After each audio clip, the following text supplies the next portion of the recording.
Olá pessoal, tudo bom?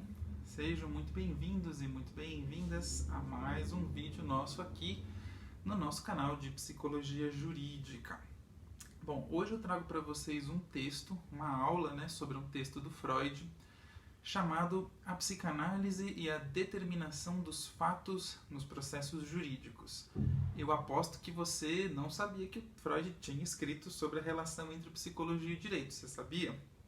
Bom, se não sabia, acompanhe essa aula. Se você sabia, deixa aqui nos comentários a sua opinião sobre essa minha aula e sobre o texto do Freud.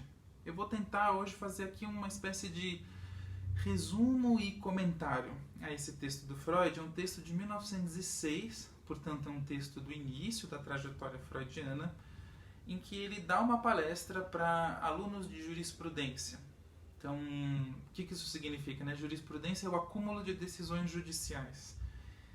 Em sistemas baseados no modelo anglo-saxão, o juiz ele tem uma incumbência muito maior de seguir a jurisprudência do que aqui no Brasil, por exemplo. Então, na época do Freud, em Viena, quando ele deu essa palestra, isso era bastante comum, esses estudos de jurisprudência, e ainda são aqui também, mas fora ainda mais. Bom, segundo o próprio James Strachey, que é o editor das obras completas do Freud em inglês, esse é um texto raro. É um texto raro por conta da sua temática. Foram poucos os momentos da obra freudiana em que ele se dedica a falar desse assunto, da relação entre psicologia e direito, da aplicabilidade da psicanálise às questões do universo da justiça. Tem esse que é o texto mais completo e depois algumas outras atuações concretas do Freud, como por exemplo um parecer num caso criminal e outras situações desse tipo. Então, o que o direito pedia para o Freud? Qual que era o tema da palestra do Freud? Os alunos de jurisprudência ali queriam saber se isso que ele estava desenvolvendo, essa tal de psicanálise, teria condições de ajudar os operadores do direito, advogados, juízes, promotores, defensores, a saber quando as pessoas estavam mentindo. Queria saber então se a psicanálise conseguiria identificar a mentira ou a verdade, mesmo que as pessoas não quisessem dizer que estavam mentindo, que estavam mentindo ou que estavam falando a verdade. Bom, o Freud então começa fazendo uma comparação entre o criminoso e o histérico. Que comparação é essa? Ele vai falar, olha, os dois eles têm uma verdade escondida. Os dois escondem uma verdade, tanto o criminoso quanto o histérico. Então, nesse sentido, o trabalho do psicanalista tem um quê de trabalho de detetive. Freud gostava muito dessas analogias investigativas. Então, o trabalho do psicanalista também tem a ver com descobrir essa verdade desconhecida, essa verdade que está escondida. A diferença é que o criminoso sabe a verdade que esconde conscientemente, enquanto que o histérico desconhece a sua própria verdade. Ou seja, esse esconder a verdade do histérico é inconsciente para ele mesmo. Então, os neuróticos, então esse é um ponto que já afastaria, digamos assim, uma aplicabilidade imediata das questões da psicanálise para o direito. Um outro ponto bastante importante para o Freud é que os histéricos, ou as pessoas com transtorno mental, se a gente quiser generalizar, eles desejam essa investigação psicanalítica. Eles buscam o psicanalista e oferecem a sua história em troca de ajuda, em troca de uma cura das suas questões. Muito diferente da questão do criminoso, que esconde até a última possibilidade a sua verdade e não está nem um pouco interessado nas pessoas que desejam conhecer essa verdade, pelo contrário. Então, para o Freud, isso acaba fazendo com que uma aplicação direta da psicanálise nas questões da justiça fosse impossível sem a psicanálise trair a sua própria ética. Porque ela estaria se colocando contra os sujeitos e porque o método que foi desenvolvido é um método que foi desenvolvido para sujeitos que desconhecem a sua própria verdade e que desejam conhecê-la. Bom, Vejam só que interessante. Não é que o Freud, então, está dizendo que a psicanálise não pode, não consegue determinar quando uma pessoa está mentindo ou não. Isso até seria possível. Se vocês lerem o texto se baseia em experimentos científicos que eles estavam ali testando naquela época, que se chamavam experimentos de associação de palavras. O Freud faz uma descrição minuciosa disso no texto.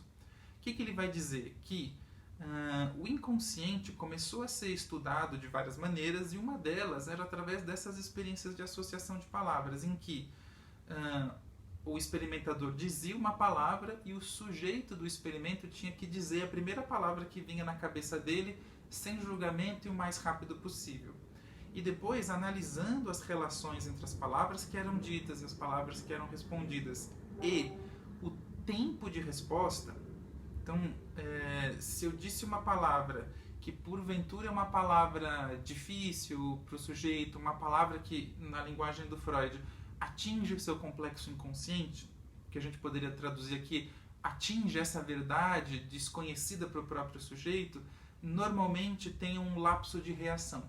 O sujeito demora mais para reagir, a palavra vem, mas ele não diz, ele segura, ele faz então, portanto, uma resistência.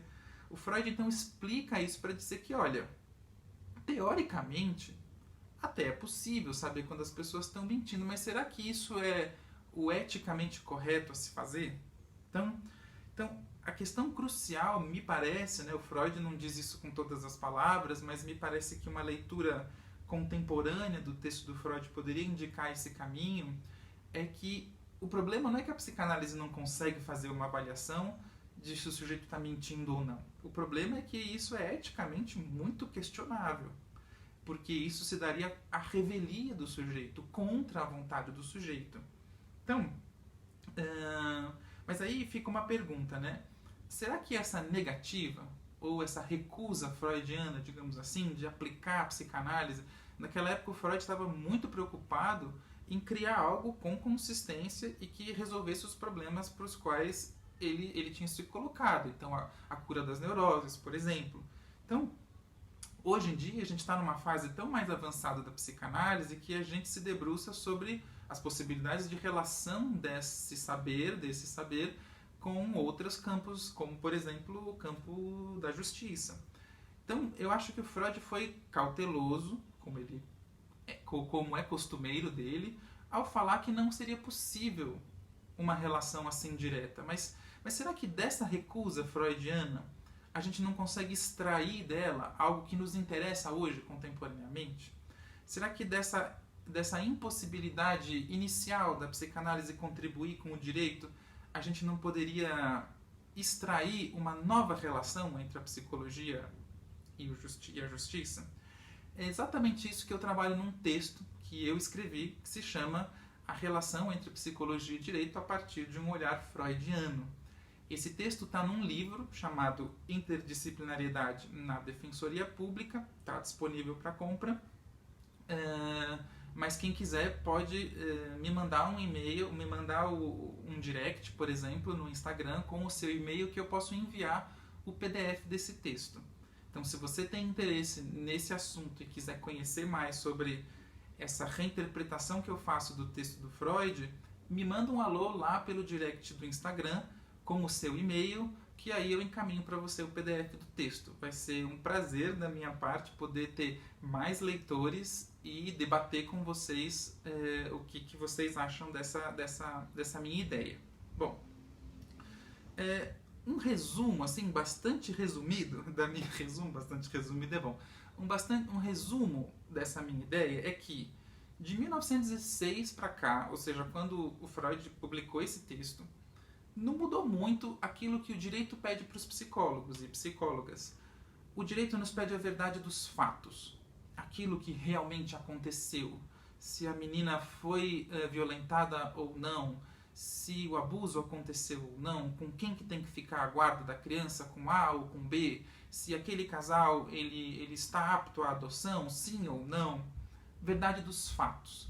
Enquanto que talvez o psicólogo seja mais profícuo em falar da verdade dos sujeitos, ou seja, aquilo que é verdade para um sujeito, a verdade do sujeito. Então, do meu ponto de vista, a gente tem uma relação sempre tensa entre psicologia e direito. Isso não significa que essa relação tensa seja uma relação inviável. Ela é viável, ela pode acontecer e ela acontece de fato, né? Eu trabalho com isso todos os dias, mas ela é sempre uma relação tensa porque existe uma diferença entre pontos de vista éticos e metodológicos a respeito da abordagem do sujeito. Então, vejam, como eu falei para vocês, o direito nos pede que a gente arranque a verdade do sujeito independentemente da vontade dele. E o Freud falou que isso é problemático para o psicólogo fazer. Mas aí eu pergunto, vamos inverter essa questão. Será que o direito, ou o sistema de justiça como um todo, dá possibilidades para que o sujeito realmente fale na justiça? Porque sem experiência de fala não há elaboração de conflitos. E sem elaboração de conflitos, para que serve a justiça? Não é? Porque a justiça ela é nada mais, nada menos do que um sistema socialmente construído para elaboração de conflitos, para resolver conflitos que as pessoas não conseguem resolver por si mesmas. Então elas vão até a justiça para resolver esses conflitos, mas sem experiência de fala, como isso é possível? Veja, o direito traduz a fala das pessoas numa linguagem que elas não entendem, o tal do juridiquês, por exemplo. Ela é representada por um advogado, ela nunca fala diretamente no processo. A relação judicial ela é uma relação sempre adversarial e nunca compositiva e dialógica. Enfim, eu poderia dar vários exemplos da estrutura do sistema de justiça, mas para provar que ele não oferece isso que ele promete, que é uma experiência de fala capaz de elaborar os conflitos. Ou seja, o direito não confia nas pessoas porque as pessoas não confiam no direito. As pessoas não falam a verdade no sistema de justiça por conta da configuração socioinstitucional que ele tem. Então, acho que um ponto que fica para nós, psicólogos jurídicos contemporâneos, a partir dessa leitura do Freud, será que o Freud, ao invés de estar proibindo essa relação, ele não está nos convidando a repensar essa relação?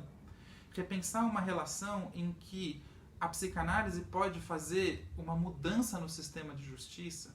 Será que a psicanálise não poderia contribuir para uma humanização desse sistema? Será que essa não é a função do psicólogo jurídico hoje? Fazer com que esse sistema meio moedor de carne se transforme em um sistema mais humano, em que as pessoas tenham possibilidade de contar as suas verdades e terem essas verdades discutidas em praça pública, que elas possam ter a sua verdade escutada, um modelo que não reproduza, vejam só, né? A justiça ela reproduz um modelo um tanto quanto infantil de resolução de conflitos, bem edípico mesmo. O sujeito tem que convencer um pai todo-poderoso, o juiz, a respeito da verdade dele. E quem decide é esse terceiro, não os sujeitos. Ou seja, as pessoas que procuram o sistema não são protagonistas dos seus próprios conflitos. Eles passam o tempo todo tentando convencer esse pai todo-poderoso, como uma criança o faz, que ele tem razão. Ou seja, é um jeito de resolução de conflitos bastante infantil, não concorda? Bom, era o que eu tinha para trazer hoje para vocês. Se você concorda, escreve aqui embaixo nos comentários. Se você discorda, escreve também. O importante é que você curta, compartilhe esse vídeo.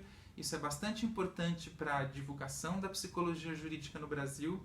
Então, se você gosta da psicologia jurídica, quer trabalhar com ela, quer ver que ela se expanda no Brasil, curta, compartilhe esse vídeo e até semana que vem. Um abraço.